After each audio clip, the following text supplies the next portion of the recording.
1.2.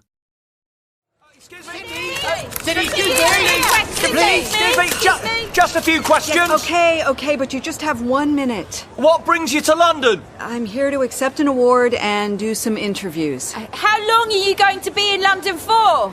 Just 48 hours, then I'm flying back to the States. That's a very short stay. Don't you like London? I love London, but unfortunately my new movie starts shooting on Monday. There have been rumours that you and your husband are having relationship problems. Can you tell us if there's any truth in that? No comments. No more questions. Oh, come on, Cindy. Come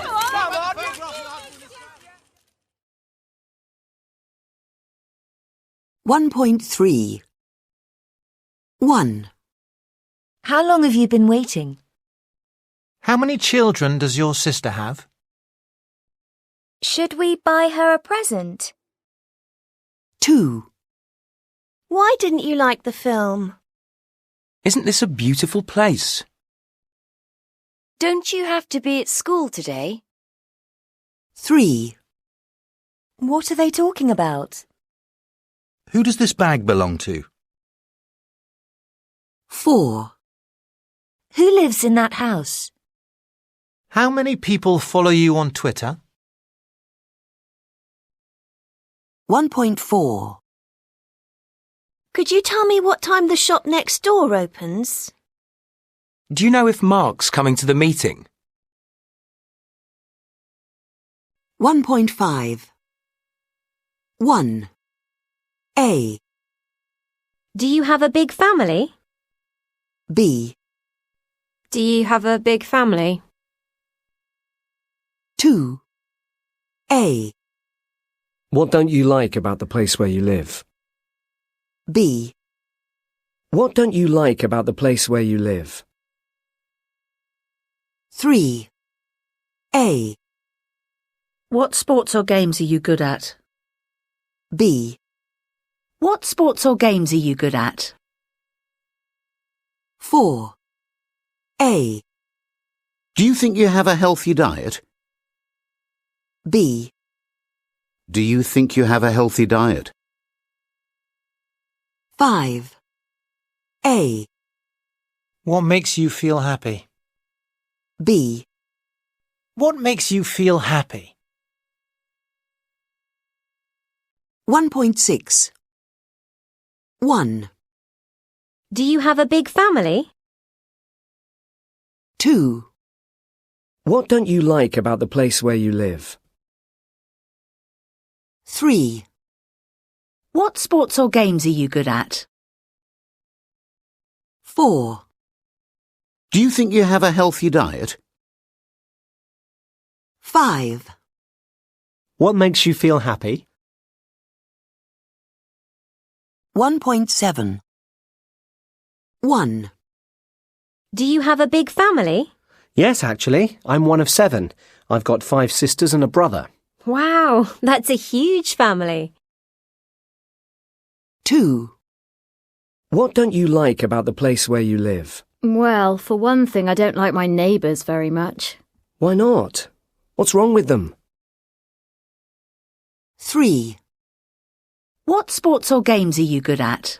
Well, I'm not really very sporty, but I'm quite good at chess. Me too.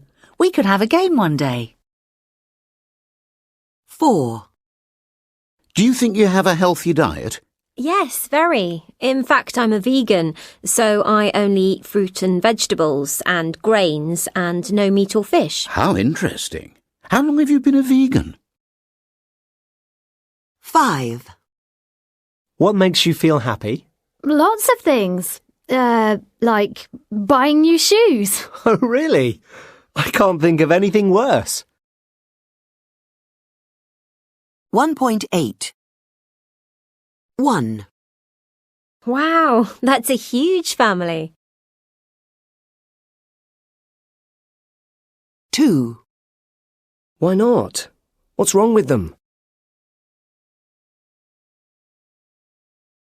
3. Me too. We could have a game one day. 4. How interesting. How long have you been a vegan? 5. Oh, really? I can't think of anything worse. 1.9. 1. Dominic. Have you ever been asked a strange question in an interview? Yes, it was my first interview for a place at Sarah Lawrence University in New York, where I'm studying now. What was the question? The question was, if you could have dinner with 3 people from the past, who would you choose and why? And what did you answer? It was one of the first questions I was asked, and I said, I can't answer this right now. Can I answer it at the end? Because I can't think of anyone. So they said, okay. And then they asked me the question again later, and I said something ridiculous like John Lennon, Picasso, and I can't even remember who the third person was. It was another sort of artist or musician, I think. Do you think it was a good question? Yes, because it made me think. I mean, it wasn't something I was expecting at all. And all the other ones were more yes, no, direct questions. So this one made me think a bit more. And you got the place? Yes, I did. 2. Heidi. Have you ever been asked a strange question in an interview? Yes, I have. That was many years ago. It was one of my first job interviews in London, actually, after I moved to London from Germany. It was for a financial department, and the manager who interviewed me, I can't remember, but I believe he must have been German. He asked me, do you have a boyfriend? And are you planning to get pregnant? That's illegal now, isn't it? Yes, I know. I believe that was illegal then. And what did you answer? I said no. I didn't have a boyfriend and I had no plans to get pregnant anytime soon. But at that point it was pretty clear to me that I did not want to work for that company.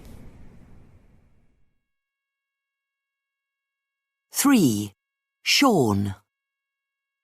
Have you ever been asked a strange question in an interview? Yes. I was being interviewed for a job with an advertising agency. The interviewer kept checking information on my CV and then asking me about it.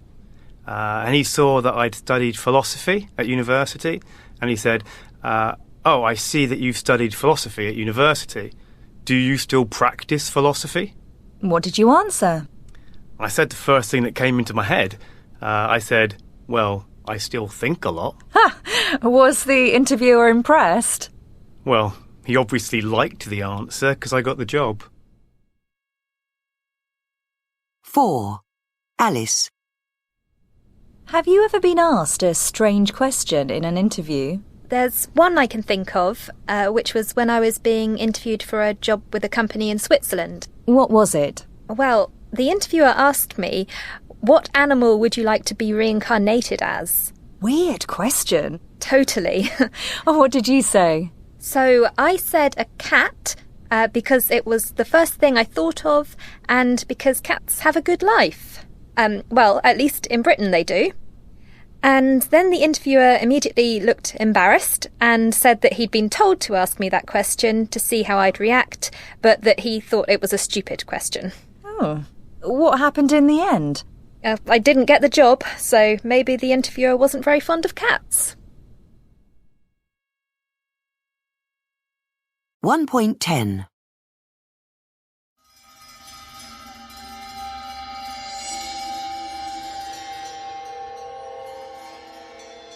On the 4th of December 1872, a ship called the Marie Celeste was found floating in the Atlantic. There was no one on board. The ship wasn't damaged and everything was in order, although the lifeboat was missing. None of the crew or passengers were ever seen again.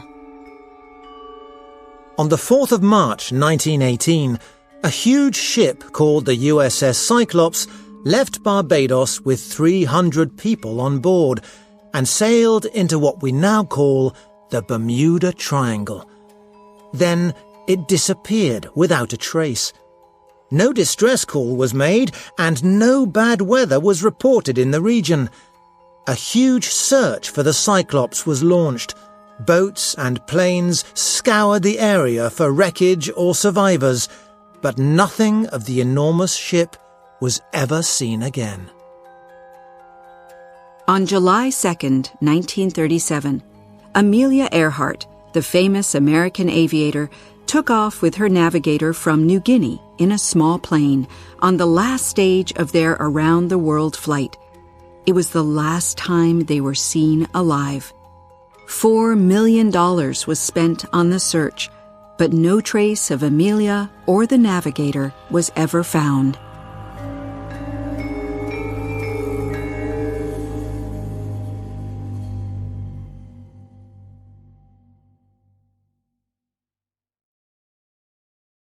(1.11)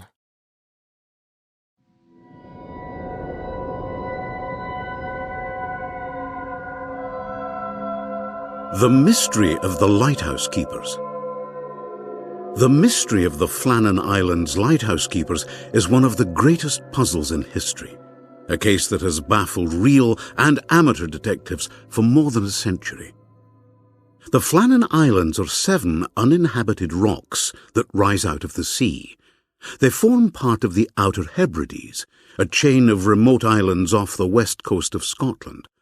For centuries, they were a danger for ships, so in 1899, a 75-foot lighthouse was built on the largest of the islands, and 3 lighthouse keepers were employed. On the 26th of December 1900, a steamship sailed to the island carrying 3 new lighthouse keepers to relieve the men who had spent 3 months alone in the Atlantic. But when they arrived at the lighthouse, they made an extraordinary discovery. There was nobody there. The lighthouse door was unlocked, and inside everything was tidy, but one of the chairs was knocked over. One rain jacket was hanging on its hook, but the other 2 had disappeared. The clocks had stopped. The last entry in the logbook was 9 a.m. on the 15th of December. But of the 3 keepers, Duckett, Marshall and MacArthur, there was not a trace. When the news of the keeper's disappearance reached the mainland, there was a huge amount of media speculation. Some suggested that the men had argued about a woman and that one had murdered the other 2 before throwing himself into the sea. Others wondered whether perhaps they had been kidnapped by German agents who were planning an invasion of Britain using submarines. Some thought they might have been carried away by a sea serpent, or a giant seabird, or even by a boat full of ghosts. An Edinburgh policeman, Robert Muirhead, was sent to the island to solve the mystery.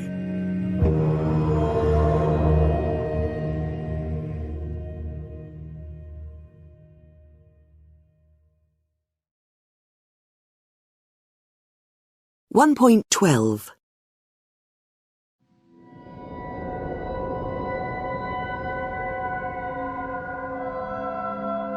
An Edinburgh policeman, Robert Muirhead, was sent to the island to solve the mystery. Muirhead was a hard-working, practical investigator, and not at all superstitious. Among other clues, he found equipment lying all over the island, and also a huge rock, much too heavy for any men to carry, lying on the steps leading up to the lighthouse. In the end, the only explanation he could think of was that the men had been carried off by an enormous wave. Muirhead's explanation was immediately rejected. But more than 100 years later, in 1995, the ship Queen Elizabeth II was hit by a 100-foot wave which, according to her captain, came out of the darkness and looked like the white cliffs of Dover. Then, a paper published in a scientific journal recently proved that the monster wave, which for centuries had been considered a sailor's myth, is a mathematical reality. Many smaller waves can suddenly combine in mid-ocean and create a huge wave of devastating force. Most marine scientists now agree that it is a naturally occurring, though rare, event. So, finally, the only explanation that fits the facts is that the 3 lighthouse men had rushed out to attend to some emergency and had then been swept away by an enormous wave. Inspector Muirhead, it now appears, was almost certainly right. He solved the case back in 1901, but he had to wait another century for the proof. However, science still cannot answer all the questions surrounding the Flannan Islands mystery. Why did one man leave his rain jacket behind? Why were the bodies of the men never found? Maybe these are things we will never know.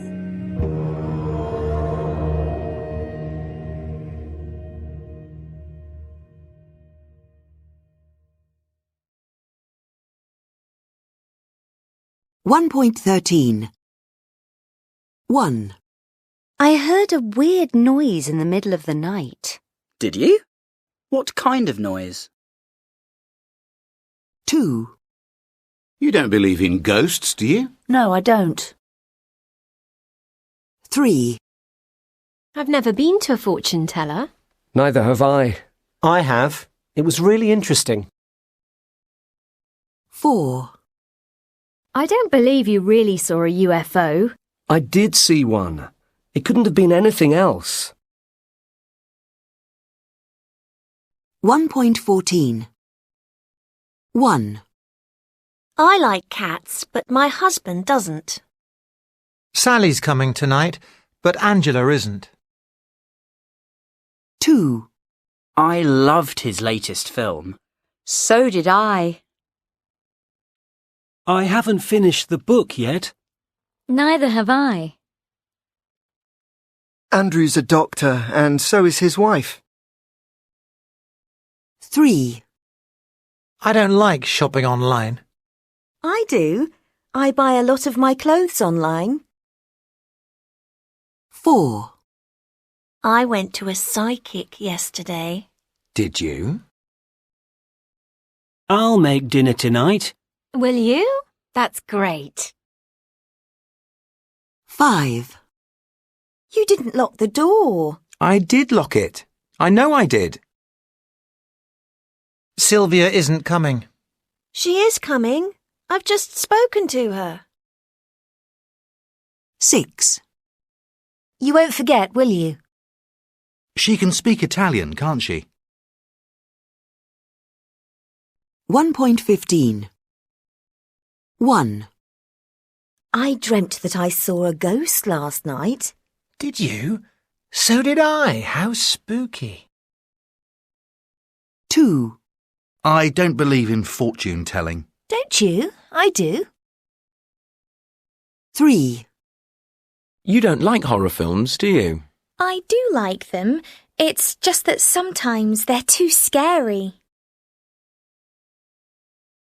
1.16 A walk in the forest. I'm going to describe a situation and ask you some questions.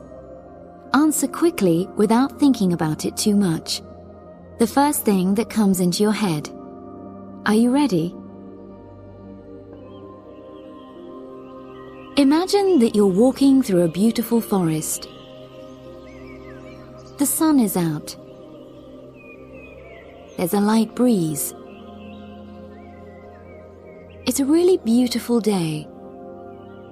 You're walking with one other person. Question 1. Who are you walking with? As you walk through the forest, you come across an animal. Question 2. What kind of animal is it? A big animal or a small one? How do you interact with the animal? Now you're walking deeper into the forest, and you come to a clearing where there are no trees. There's a house in the middle of the clearing. Question 3. How big is the house?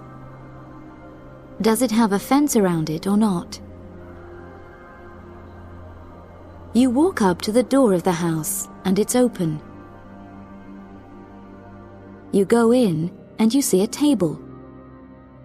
Question 4. What is there on the table? Are there any people sitting round it?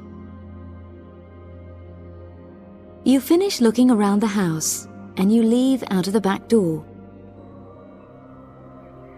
There's a huge garden behind the house. You go into the garden and in the middle you find a cup. Question 5. What is the cup made of? Is it a ceramic cup, metal, plastic, paper? As you walk to the end of the garden, you come to some water. You must cross this water in order to get home. Question 6. What kind of water is it? A lake? A river? A small pond? How do you cross it? How wet do you get?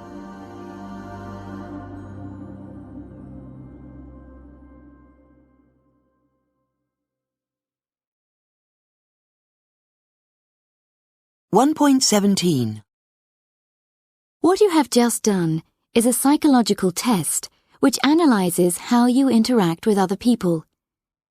Now, I'm going to tell you what your answers mean. The person you were walking with is an important person in your life. The animal represents problems in your life. The bigger the animal, the more problems you have. How you interact with the animal represents how you deal with your problems. If you were aggressive or decisive, that means you confront your problems, try to solve them. If the interaction was peaceful, then you're a more passive person and often wait for problems to go away. The house represents your ambitions. The bigger the house, the more ambitious you are. If there was no fence around the house, it means you're very open-minded and welcome new ideas. If it had a fence, then you're more convinced that you're right and tend to surround yourself by people who agree with you. The table represents how you're feeling at the moment. If there was food or there were flowers on the table and people sitting round it, this suggests that you're feeling happy in your relationships. No food, flowers, or people suggests that someone in your family or a friend is making you unhappy. The cup represents how strong your relationship is with the person you're walking with, and how long the relationship will last. The harder and more resistant the material of the cup is, the stronger your relationship is. The water represents your friends. If you saw a large river or lake, you have a big social circle and like to be surrounded by people. If you got very wet when you crossed it, your friends are very important for you. If you hardly got wet at all, it means that you depend less on your friends and are more self-sufficient. 1.18 1. The more you study, the more you learn. 2. The more coffee I drink, the worse I sleep. 3. The more time you have, the slower you do things. 4. The fitter you are, the better you feel. 1.19 1. If there was no fence around the house, it means you're very open-minded and welcome new ideas. 2. If you hardly got wet at all, it means that you depend less on your friends and are more self-sufficient. 1.20 Absent-minded. Bad-tempered. Big-headed. Easy-going. Good-tempered. Laid back. Narrow-minded. Open-minded. Self-centered. Strong-willed. Tight-fisted. Two-faced. Well-balanced. Well-behaved.